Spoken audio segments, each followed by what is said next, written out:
Hello, welcome to your Week 10 preview. This is my assistant, Desmond Jameson, eating cereal in his underwear. He'll be sitting by and just keeping an eye, make sure I don't screw anything up too bad. It is an exciting Week 10. Everything is super close, gets closer every week. Again, it's not like we can pull away too much for next week, but next week could potentially be even closer matchups. Just the matchup structure, the way everything's laid out this week, you got two black conference matchups, two gold conference matchups, and one inter-conference. He was pooping on the potty, but you gotta be quiet while I do this. All right, first up, we got our black conference matchup between the ARG at 6-3. You got our 6-3 ARG in the black conference going against 4-5 Robert Downey Jr.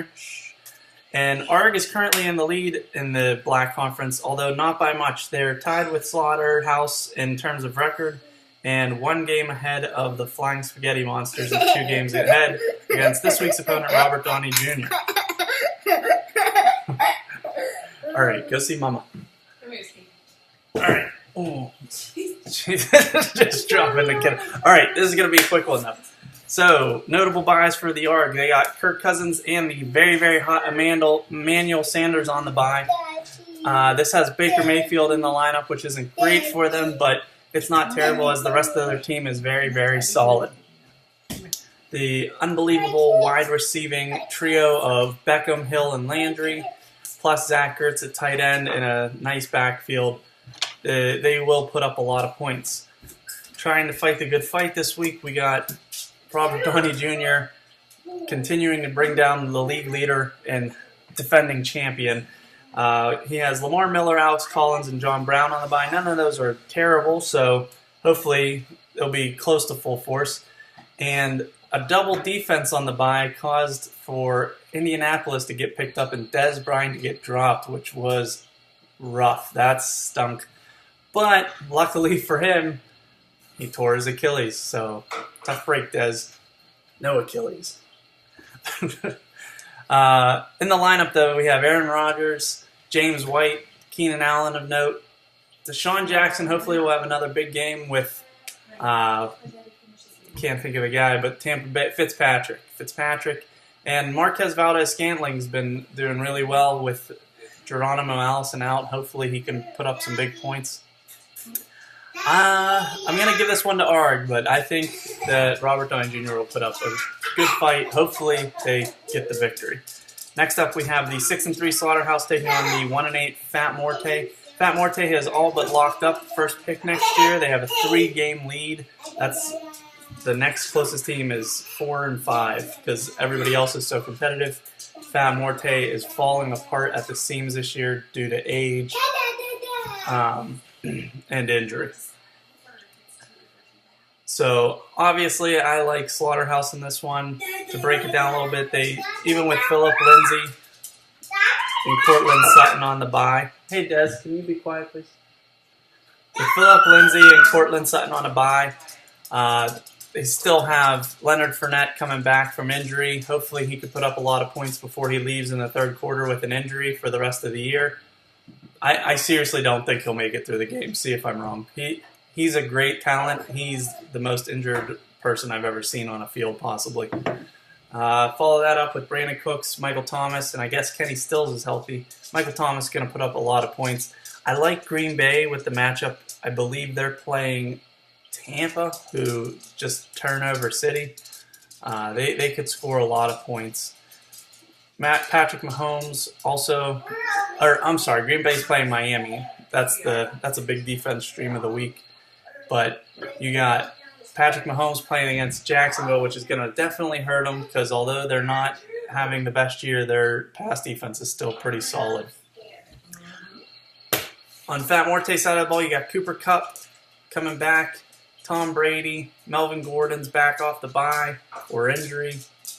Mike Evans, their pieces are there for a solid build. I think he's going to pull the upset off today. I think he's going to be 2-8 after today, pulling Slaughterhouse down with them. That's the only role he can play at this moment, at this time, is spoiler. Kyle Rudolph bye might actually end up mattering in the result, but we'll have to see.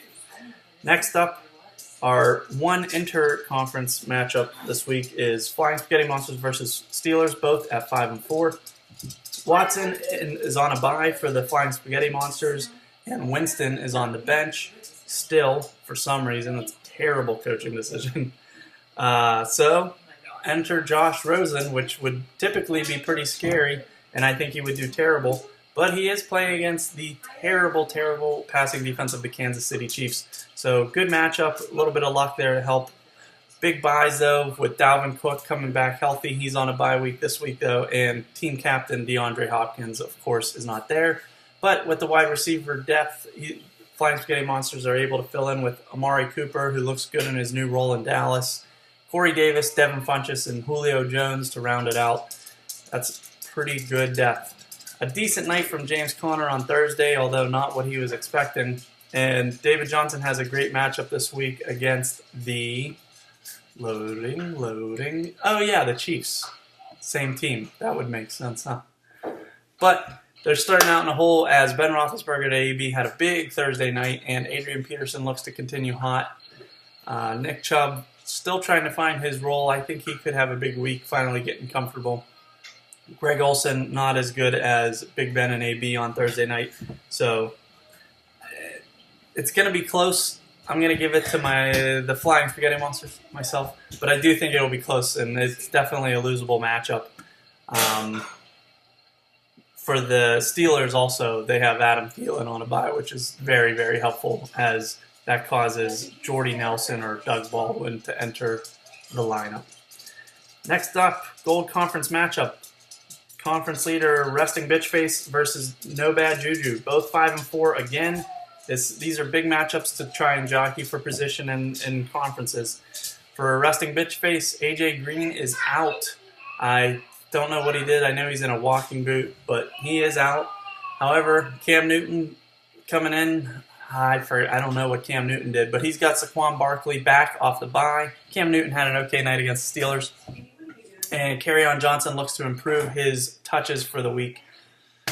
Add on a new Philly wide receiver, Golden Tate. I think that could be bad for his value, but he also has Marvin Jones, which should be great for Marvin Jones' value. Calvin Ridley's kind of up and down, as is Tyrell Williams. So Resting Bitchface has the potential to score a lot of points, but I don't see the consistency there. On the other side of the ball, No Bad Juju has Sony Michel back from injury, and Watkins is expected not to suit up today. So that gives them Kenny Golladay now with a little bit more touches, catches, targets in Detroit.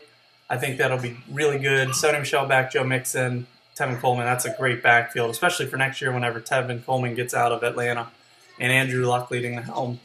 That's a team that they're going to be good for a few years, definitely. And I think I like them this week to improve to 6-4 and possibly take over the lead of the conference. Our last matchup is another Black Conference matchup. It is the Raging Hartons versus Snarl.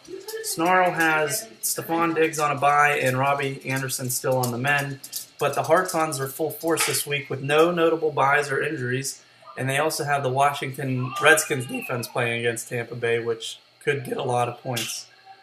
For the Hartons, the crazy duo in the backfield of Kamara and Elliott look to be the game clinchers for them.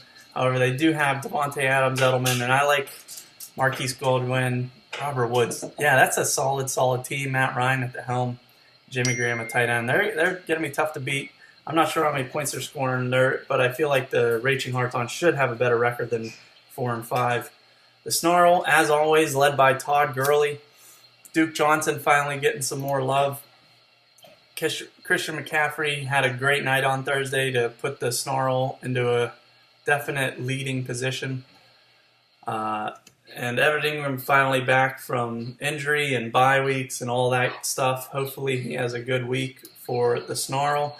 I know that he's playing the he's playing the 49ers. I don't really know how well they cover tight end, but hopefully not well. I'm going to give it to Raging Hartons in this one just because of the team depth, top to bottom. You got people like David Moore and Mike Davis in Snarl's lineup, which is definitely not encouraging. But T.Y. Hilton, Tyler Boyd, Todd Gurley, as always, he's an absolute monster. I think they'll put up a good fight, but I think they'll come up short. Good luck, everybody. It's an exciting week. It's going to be really, really tight as far as conferences go. I love the parity in the league. I love it's competitive every year. And I think this one will come down to the last week for sure for at least one, if not 2 or 3, maybe even 4 playoff teams, really, unless somebody pulls away here. All right, happy Sunday. Enjoy your football. Talk to you later.